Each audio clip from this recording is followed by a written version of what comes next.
In the golden kingdom of Arendelle, where rivers shimmered like liquid glass and the scent of jasmine floated through the air, lived Princess Elara, the young royal unlike any before her.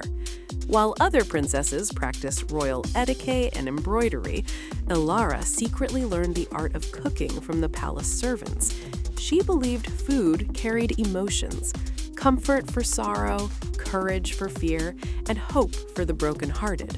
Yet her father, King Rowan, expected her to become a powerful ruler, not a chef. Every evening, Elara stood by her window, watching the distant villages, wondering how she could truly serve her people. One stormy night, a mysterious traveler named Cassian arrived at the palace gates, weak and starving. His cloak was torn, and his eyes carried a quiet sadness. Elara sneaked into the royal kitchen and prepared a warm stew filled with herbs from the royal garden. When Cassian tasted it, tears filled his eyes. He whispered that her cooking reminded him of a kingdom long lost to darkness.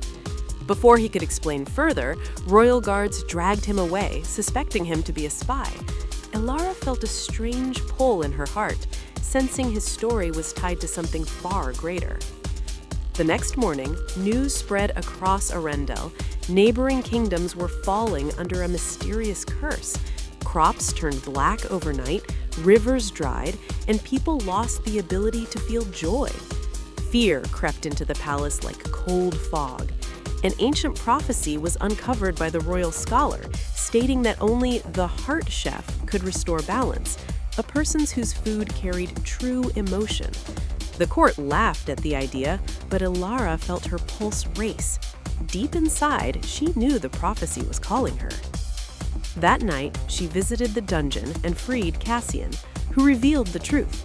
He was once a prince from the kingdom of Solmir, destroyed by a sorcerer named Maldrake, who fed on despair. Maldrake's magic grew stronger whenever people lost hope. Cassian explained that ordinary weapons could not defeat him. Only genuine human emotion could weaken his power. Elara realized her cooking, filled with care and empathy, might be the key. Disguised as travelers, Elara and Cassian left the palace under moonlight. The journey was dangerous.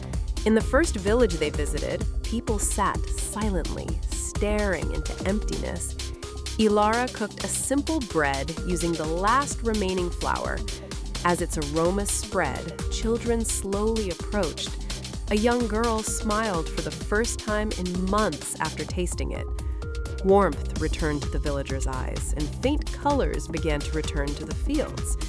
Cassian watched in awe, realizing Elara's gift was real. As they traveled further, Elara faced doubt. One evening, beside a dying fire, she confessed her fear to Cassian, that she was only pretending to be brave.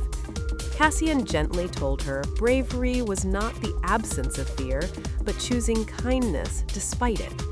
Their bond deepened, filled with quiet glances and unspoken trust. Yet, danger followed closely behind them. Maldrake soon learned of the princess who restored emotions. He sent shadow beasts to capture her. During an attack in a forest village, Elara protected frightened children while Cassian fought desperately. When Cassian was injured, Elara felt overwhelming panic. She cooked a healing broth using forest herbs, pouring all her hope and love into it. As Cassian drank, his strength returned and the shadows retreated, weakened by the warmth surrounding them. Eventually, they reached Solmir, now a dark wasteland ruled by Maldrake's towering castle. The sky churned with endless storms. Villagers hid in silence, afraid even to speak. Elara decided her final dish must unite every emotion she had experienced: fear, love, grief, and hope. Inside an abandoned bakery, she prepared a grand meal using ingredients gathered throughout their journey: bread from the first village, herbs from the forest, honey gifted by a child, and salt from her own tears. As the food cooked, its glow spread across the ruined streets.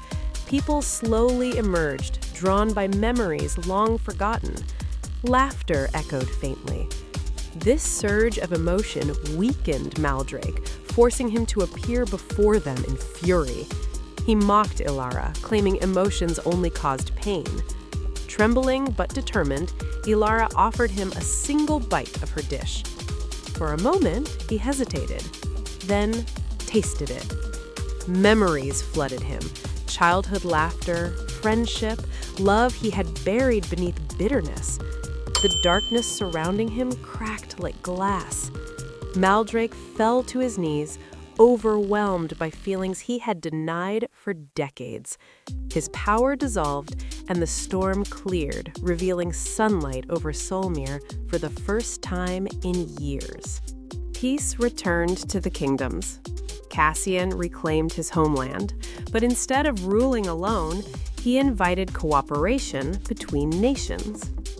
King Rowan, witnessing his daughter's courage, finally understood her strength. He embraced Elara with pride, admitting that leadership was not only about power, but compassion. Elara chose to create a grand traveling kitchen rather than remain confined to palace walls. She journeyed from village to village, teaching people how cooking could heal hearts and bring communities together. Cassian often accompanied her, their friendship slowly blossoming into love built on shared trials and quiet understanding. Years later, stories spread of a princess whose meals could chase away sorrow and awaken courage. Children waited eagerly for her arrival, and elders blessed her name. Standing beneath a sunset, glowing like warm fire, Elara realized her destiny was never about becoming a perfect ruler. It was about nourishing hope wherever darkness tried to grow. And whenever someone asked how she defeated a powerful sorcerer without a sword, she simply smiled and said that the strongest magic in the world was not power, but a heart brave enough to care.